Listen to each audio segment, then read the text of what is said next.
ऐसे ही शेख तकी ने एक दिन कहा भाई ये तो नहीं बात बनी, ये तो इसका तो जो नज़रों से नहीं गिरा राजा के, तो उसने स्कीम बनाई अपने मुसलमानों से सबसे मिलकर कहा कि भाई ये जादू जंतर करता है, और लड़का जो जल प्रवाह कर दिया गया था वो जीवित था, वो सदमे में था, और सदमे वाले कोई जादू जंतर करने वाले जीवित कर ही देते हैं। भाई इसको हम तब मानेंगे ये अल्लाह की जात है, इसमें कोई शक्ति है।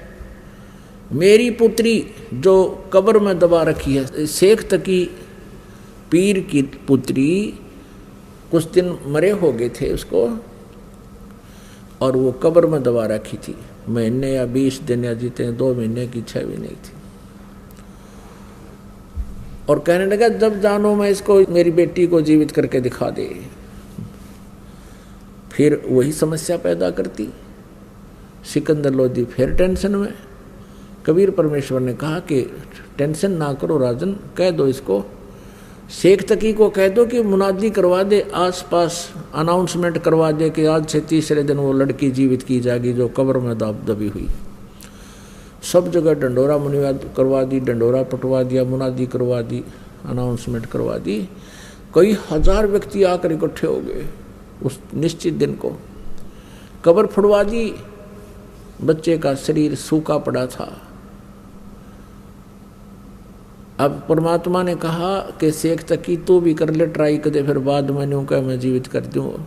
तो उपस्थित व्यक्तियों ने कहा कि भगवान अगर ये कुछ करने योग्य होता अपनी बेटी ने कौन मरने देता, इसके पास कुछ नहीं है, आप दया करो। तब परमेश्वर ने कहा कि हे शेख तकी की लड़की तू जीवित हो जा।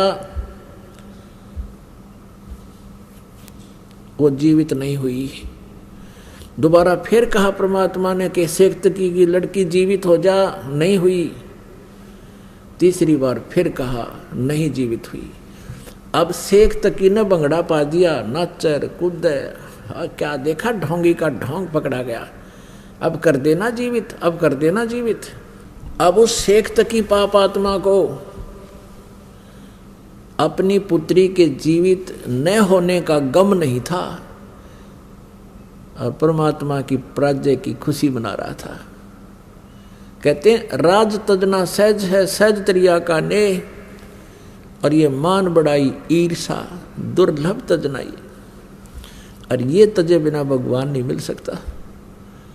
तब परमात्मा ने क्या कहा कबीर जी ने कि हे जीवात्मा जहां भी है तू, कबीर हुक्म से वापस आ जा और इस बच्ची के शव में प्रवेश कर और जीवित होकर बाहर आ जा। इतना कहते ही उस शरीर में हलचल हुआ, ऐसे कंप कपी, और एकदम वह बेटी खड़ी हुई। 12-13 वर्ष की उम्र की आयु थी उस समय उस लड़की की भी, और बाहर आकर दंडवत प्रणाम किया कबीर परमेश्वर को।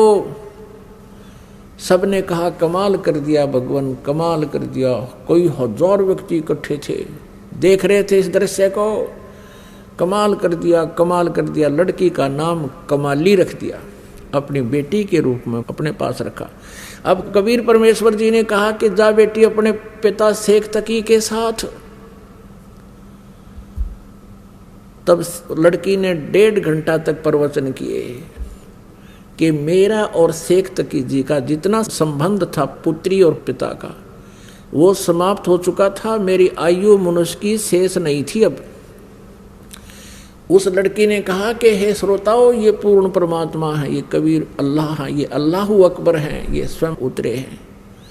अपने पिछले जन्म की कई कहानी सुनाई कि पहले जन्म में मैं एक राबिया नाम की लड़की थी, ये परमात्मा मुझे वहाँ भी मिले थे। 4 वर्ष मैंने इनकी भक्ति की थी, फिर वह साधना त्याग दी थी, लोक लाज में आ गई थी।